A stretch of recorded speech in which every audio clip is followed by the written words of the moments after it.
اخلاص کس کو کہتے ہیں؟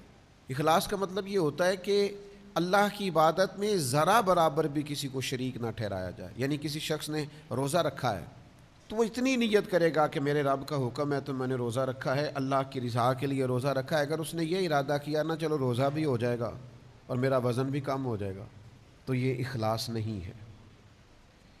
کسی شخص نے نماز پڑھنی ہے اللہ کی رضا کے لیے، اور اگر وہ نماز اس لیے پڑھے کہ نماز ایک بہترین ورزش بھی ہے اور جب میں نماز پڑھوں گا تو اس سے میرے اعضاء کے اندر بہتری بھی آئے گی اور میرے وجود کو اس سے اطمینان بھی نصیب ہوگا اور میرا جسم جو ہے وہ بہترین حرکت کرنے لگے گا، کام کرنے لگے گا، تو یہ والی نیت شامل کرنا ساتھ درست نہیں ہے، محض اللہ کی رضا کے لیے.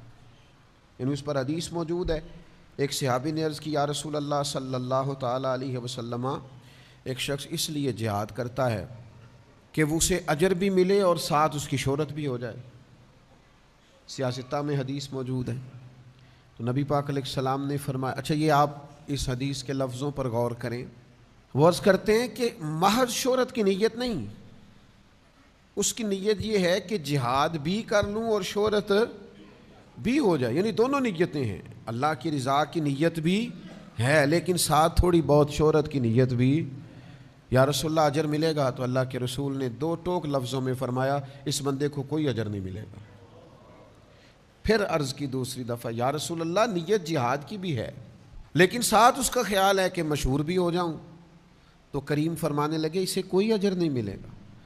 6 بار پوچھا، تیسری بار عرض کی یا رسول اللہ صلی اللہ علیہ وسلم نیت جہاد کی بھی ہے لیکن ساتھ خیال یہ ہے کہ میں شہرت بھی پا جاؤں، تو حکم کیا ہے؟ تو حبیب کریم علیہ الصلوۃ والسلام نے فرمایا حکم یہی ہے کہ اس بندے کو کوئی اجر نہیں ملے گا.